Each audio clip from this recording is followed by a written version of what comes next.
Salam dostlar, Neftçi 2-0 hesabı ilə irəlidə olduğu komandaya 4-2 hesabı ilə məğlub oldu.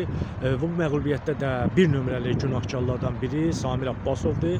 Əlbəttə ki, deyə bilərsiniz ki, niyə görə təkcə Samir Abbasov? Çünki heyəti qurarkən də Samir Abbasov səhvlərə yol vermişdi. Azər Əliyev ümumiyyətlə oyun praktikasına əziyyət çəkən Azər Əliyev meydanda heç şeylə yadda qalmadı. Daha sonra Azər Salahlı heç bir futbolçu həmin epizodda ümumiyyətlə yəni qapı meydançasında elə bir hərəkət eləməzdi, topa elə girməzdi ki, Azər Salahlı həvəskarcasına girdi topa və bunun da nəticəsini gördü. Digər tərəfdən də götürəndə, yəni digər futbolçular, yəni Ağadaş Salyanski oynayırdı, normal futbol nümayiş etdirdi. Gətir yenə Sambonu sal oyuna, daha doğrusu sonra Darbonu sal girən oyuna. Darbo ağırdı, çəkisi də var. Yəni bu əks hücumlara sürətli çıxan bir futbolçu deyil. Ümumiyyətlə Neftçiyə layiq hücumçular deyil. Nə Sambo, nə Darbo, heç biri. Ümumiyyətlə Alexi niyə alıblar, nə göstəricilər var, komandada nə göstərir. Ümumiyyətlə top ayağına düşən kimi həyəcan basırdı, bilmirdi nə etmək istəyir. Ümumiyyətlə bu futbolçu nəyə çıxmışdı meydana onu da bilmirdi.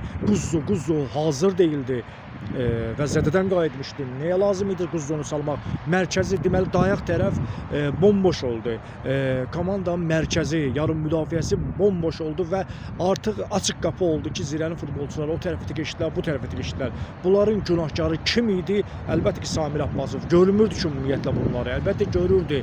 Düşünmürdü ki, Kuçun ölüsü belə bu günləri Quzzodan daha yaxşı oynayır. Nə səbəbə sən Kuçu çıxardırsan? Hamı görürdü ki, Ozoviç yollub. Niyə onu vaxtında dəyişmirdilər? Ozovicin yaşı da var, fiziki göstəriciləri həmin səviyyədə deyil. Niyə görə bu səbəbləri görmürdü Samir Abbasov? Samir Abbasov bu səbəbləri yaxşı görürdü. Samir Abbasov ümumiyyətlə seleksiyası zəifdir. Biz bunu Haramiz dövründən də biz bilirik. Amma indi Alex niyə alıblar ümumiyyətlə?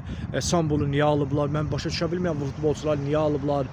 Bu cür oyunla, bu cür biabırçı taktikana, yəni Samir Abbasov kubokda, yarım finalda qalib gəlib finala çıxacaq. Yəni mənim şübhəm var ümumiyyətlə ki, Samir Abbasov qələbə qazana biləcək. Çünki yəni elədiyi əvəz etmələr də səhv oldu.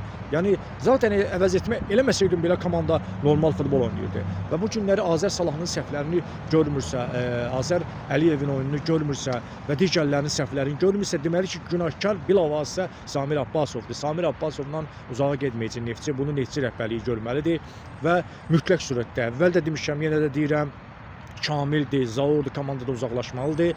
Kamil hələ deyir ki, mən yayda komanda yığacam, bu mənim komandam deyil.